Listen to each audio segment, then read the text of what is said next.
name is Skylar Masuda, and today I'm going to be speaking a bit about the ghost town section at Knott's Berry Farm.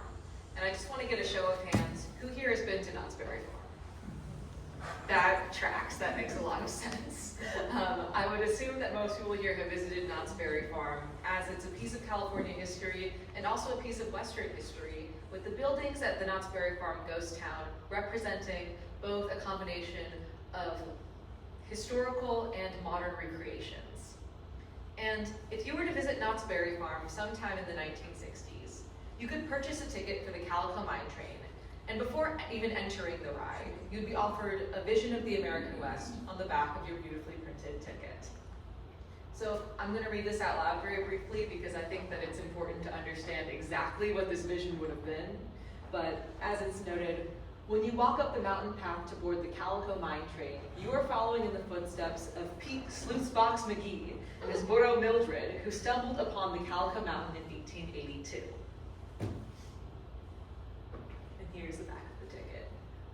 Digging deep into the mountain, Pete followed a rich ore vein that wandered through the many of nature's strange and beautiful phenomena. He discovered gigantic caverns with thousands of stalactites, steaming volcanic rooms flowing with boiling mud and crystal clear waterfalls that emptied into the huge underground lakes. Deep in the mine, you would visit Pete's mine stopes and his gigantic glory hole, with one of the world's largest and richest veins of gold ore. Pete worked Calico for 8 years, but in 1890, Old Lady Luck ran out. While blasting near the 2,000-foot level, Pete was caught in a cave-in when gigantic timbers gave way and crushed the ore train he was riding. Dynamiting is still carried on in this area. And this is the funny part. Since Pete's mine tunnels were dug low and narrow, we ask that you remain seated and keep your hands and arms inside the cars. Smoking is not permitted because of the dangerous gas pockets. We hope you enjoy your trip. This fictional narrative is structured around nuggets of truth.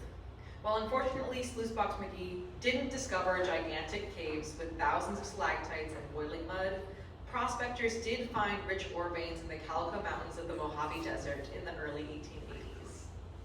We will return to the Calico mine ride later, but first let's take a journey to the real town of Calico, located just a few hours northeast of its Knott's Berry Farm counterpart.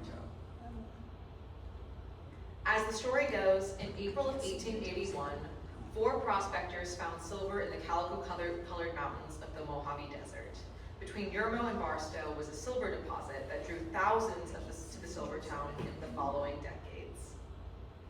Calico is California's official silver rush ghost town, perhaps not because of the exceptionality of this discovery, but the commonality of it in the 1800s. Calico was, in many ways, a quintessential mining town, quickly growing in profit and population, and then subsequently abandoned as the situations changed, and as Sluicebox McGee would put it, Lady Luck ran out. As these changes happened quickly, just 3 years after the discovery of those early prospectors, in 1884, state mineralogists reported that 70% of the silver produced in the state was from San Bernardino County, and of that, nearly 80% was from the Calico district. Around this time, Calico had over 500 mines and a population of around 1,200 people. But, as we discussed earlier during the trivia section, the enactment of the Silver Purchase Act in 1890 drove down the price of silver and devalued the hundreds of mines in the Mojave, and also across the country. The town was sustained in the early 1890s by deposits of borax and the later and more profitable discovery of calcium borate in the same mining regions. But this second boom didn't protect it from the silver crash. And by the turn of the century, the price of silver had dropped from $1.31 to 63 cents. And Calico was then practically abandoned. As author Lambert Florin put it in his 1971 review of California's ghost towns, the town began to die in 1892 and became more feeble until 1929, when it lay down and quit breathing entirely. One definition of a ghost town is a town for which the reason for being no longer exists. A place that was once busy, but is now mostly empty, with only the material and structural remnants of the people who once lived there. There are countless examples of ghost towns unrelated to the American West that were abandoned for other economic or natural reasons, but it's safe to say that the term ghost town usually conjures a mental image of an old Western town devoid of miners. Florin eloquently mentions that some of these towns have a future as, quote, the shadowy remains of a fascinating past are being sacrificed on the altar of a new strike. There is a new wealth of scholarship on how these places have transformed after abandonment, with many, like Calico, becoming state historical parks and public cultural heritage sites. While these stories often offer compelling truths about the American West, ghost towns' afterlives offer equally compelling stories about how we preserve, share, and experience, and then also imagine history. And in this way, Calico is truly exceptional. And the story of Calico's exceptional afterlife began as early as those first prospectors, as they were grub-staked by a man named John C. King. He provided them funding in exchange for a stake in their discovery, and then became the namesake of the Silver King Mine, which later became the Silver King Mines as more and more silver was discovered in the area. He served as sheriff for San Bernardino County between 1879 and 1882, and also invested in the Silver King boarding house, which provided housing for this brand new workforce. So if you were one of the workers who arrived and you were weary from your journey in the Mojave and you were eager to profit, you were probably looking for a place to stay, and you would have first approached the Silver King boarding house. But one of my favorite stories about Calico was that if you were about to enter the boarding house, a man would approach you with a big wheelbarrow, and he would advertise, "Here, you gentlemen, right this way to the Hyena House, the best hotel in Calico." And this man, whose name was Bill Harpold, would offer to take you up to his rival boarding house inside the wheelbarrow, using it as a form of transportation. And the Hyena House apparently made the Silver King boarding house seem like absolute luxury. But the names and stories of Calico were documented and shared in the local newspaper, the Calico Print, which is how we know the names and kind of approximate jobs of some of the people who lived there. And these accounts of the towns were lively. As some say, Calico's severe water deficiency was offset by its many saloons. At the Hyena House, Bill served chili beans and whiskey for breakfast, and as expected, this resulted in a fair bit of drunken shootouts and armed rivalry between the two different mines. Years later, many of these stories would be passed down to John C. King's young nephew, Walter Knott. On December 11th, 1889, Walter Knott was born in San Bernardino, among the last flecks of the silver rush. His father died just 6 years later, and Walter spent his childhood in Pomona working to help support his mother and young brother. At 9, he began his agricultural career, growing and selling 5-cent bunches of onions and carrots to Mexican railroaders living along the South Pacific track.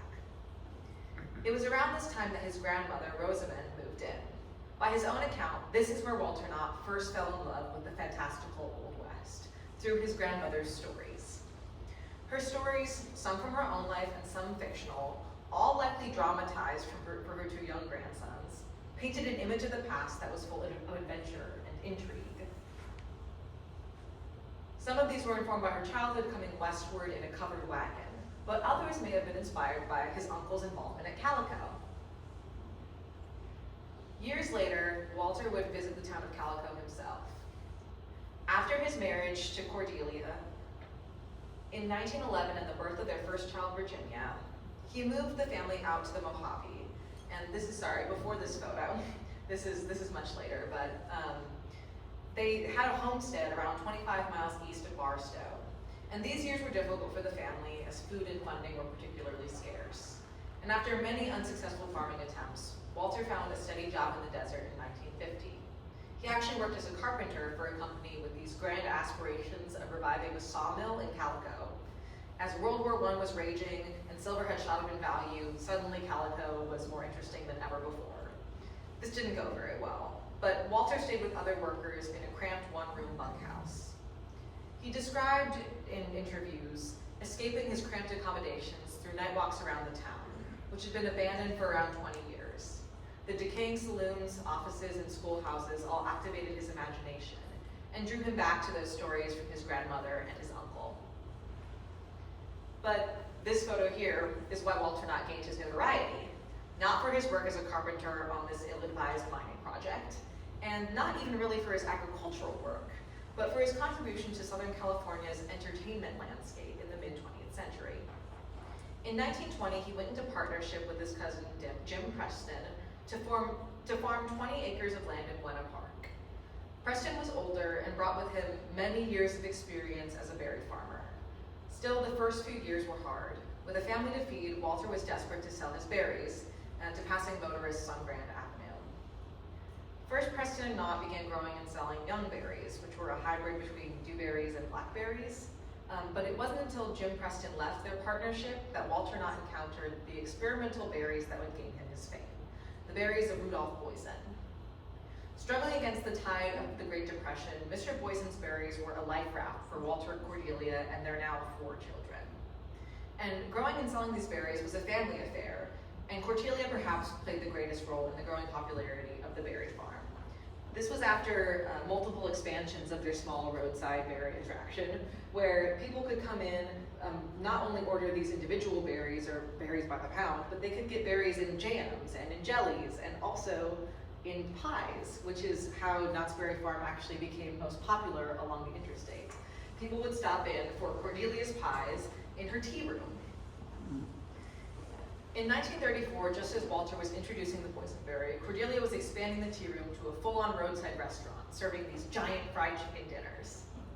The restaurant grew through word of mouth, and the berry farm kept growing and growing. By 1939, they had served around 400,000 chicken dinners, and the restaurant was a local phenomenon. Their financial concerns had long been dispelled.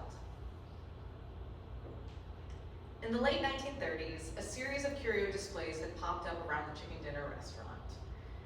There's differing accounts of how and why this happened, but Walter Knott claims that it's because he didn't like people waiting in line, and he wanted them to do something while they were waiting.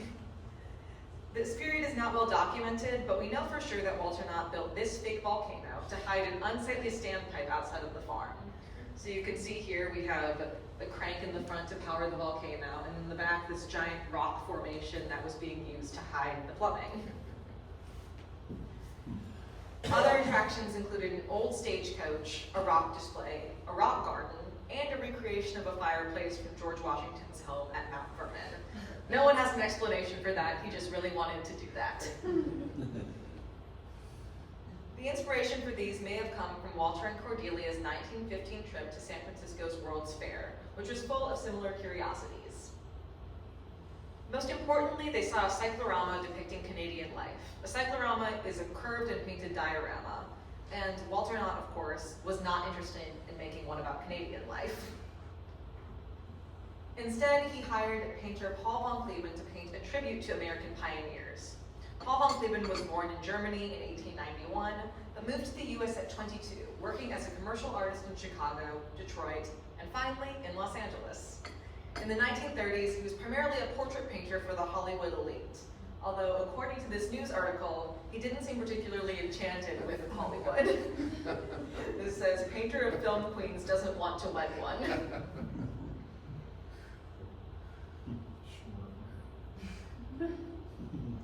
He was enchanted by his job with Walter Knott, painting the cyclorama in just a few weeks, and suggesting that the attraction should not just be housed in a modern building, but in a real old Western one.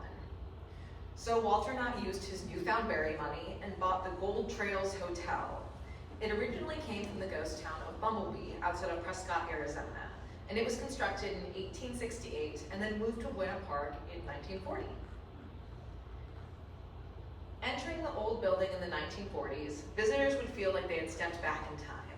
The lights would dim and narration would play, describing the journey of Walter Knott's grandma, Rosamund. This was the first of many old buildings that would be brought and moved to the ghost town at Knott's Berry Farm, each meticulously deconstructed and reconstructed to create a realistic atmosphere in the growing roadside attraction. And at the cusp of the creation of Knott's Ghost Town, I'd like to point out the hybrid history at the core of what would become Walter Knott's most iconic project. Like the boysenberries that brought his family through the Depression, a point of hybrid, the pioneering history Walter Knott presented to visitors in 1940 was a budding mix of many different fruits. At the core were the stories that his grandmother used to tell her childhood, about her childhood crossing westward, but these truths were also received and presented differently in the fallout of the Depression. As Walter Knott describes his inspiration, he says, "I thought back to our pioneer ancestors who didn't need government alphabetical agencies to run their lives." And you can guess probably what he was talking about here. He was vehemently against the WPA and the NRA, two different welfare programs that were important to his life at the time, but that he spent the rest of his life fighting against. And Walter Knott's recreation of the Old West was informed by his newer beliefs in the 1940s, as a staunch capitalist who had proudly toughed out the hardest years of the Depression.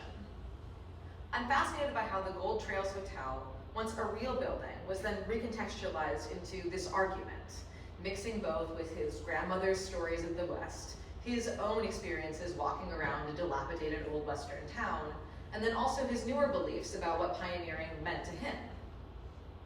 And how these authentic and real historical materials were then continuously used to give credence to the ghost town at Knott's Berry Farm, not just by Walter Knott, but by the other people who helped design and create attractions for the Berry Farm in the future. What I presented so far is just the context for the creation of these earliest attractions, but it's just the beginning of what Knott's Berry Farm would become. The early story has been compiled and shared by researchers who are far more skilled and knowledgeable than I am. And I'm not here just to restate work that has been done before, but to bring my own somewhat unconventional research background to the study of Knott's Berry Farm and Calico. So I've just returned from a year in Turkey on a Fulbright grant studying the antiquities trade. I study archaeology and work on excavations in Italy, but I'm particularly interested in the reception and display of artifacts in museums. I've been looking at artifact looting in particular and the process of repatriation. I research artifacts that have been stolen from their home countries and placed within US museums and within private collections. I'm curious about how artifacts are changed by their owners and how the process of collecting changes our understanding of history as a whole. So I've been tracking some artifacts as they move from place to place, both being looted and being sold legally, and wondering how this changes their reception over time. And these questions are not maybe directly related to the history of Knott's Berry Farm, but they do certainly live within the ghost town. I'm presenting to you today the earliest stages of this research, as I've just begun my month of in-house research at the Library of Archives of the Autry. And what I've shared so far today has been an exploration about what authenticity meant to the agriculturalist, the entrepreneur, and the enthusiast that Walter Knott was during the beginning of the ghost town. As I embark on this research project, I'll be looking at the theme of authenticity at Knott's Berry Farm as iterative, shifting meaning as the park developed and its history began to merge with that of the original town of Calico. Because in 1951, Walter Knott bought Calico from the Zenda Mining Company and began the process of rebuilding and refurbishing it, once again with art direction by Paul von Cleven. The same people with the same funding source and with the same vision decided to refurbish a real ghost town rather than making their own. As you can see here, one of their newer signs, Calico lives again. Under the auspices of Knott's Berry Farm, Buenaparte, California buildings shall be rebuilt in their original states. Who knows what that means? What were their original states?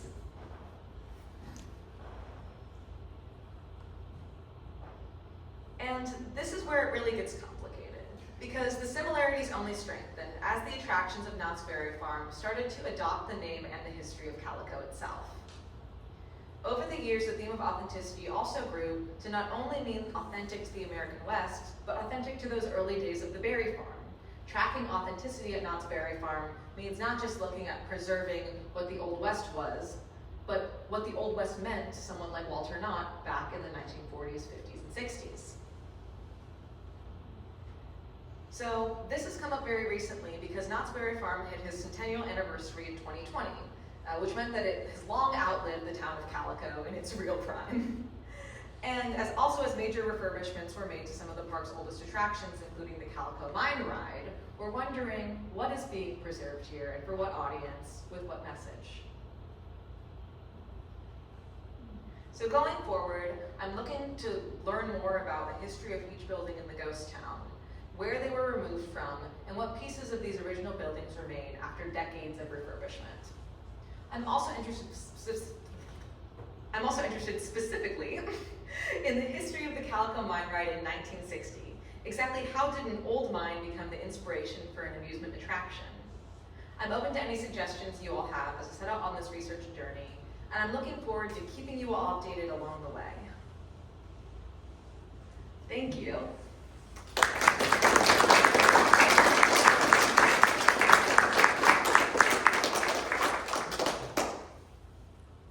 Do you guys do questions here? Yes. Yeah. Can I come bring the microphone?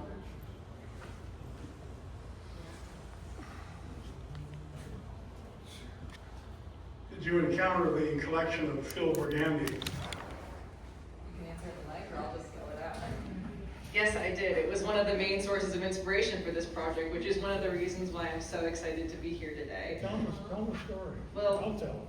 You can tell it because I'm sure that maybe you knew him better, because I never had the chance to meet Phil in real life, but I've been following his blog for quite a long time now. So the history of Knott's Berry Farm has been best preserved by local historians, and one of them was a Westerner here. Yeah. Phil Burgandy was a member here and also very active in the city of Orange. And what he did was he was involved, of course, with the Orange County archives and so on. And he discovered that the company that bought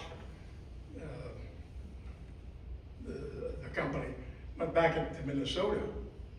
And what would happen to all the papers? What happened to all the collection? The collection went back there.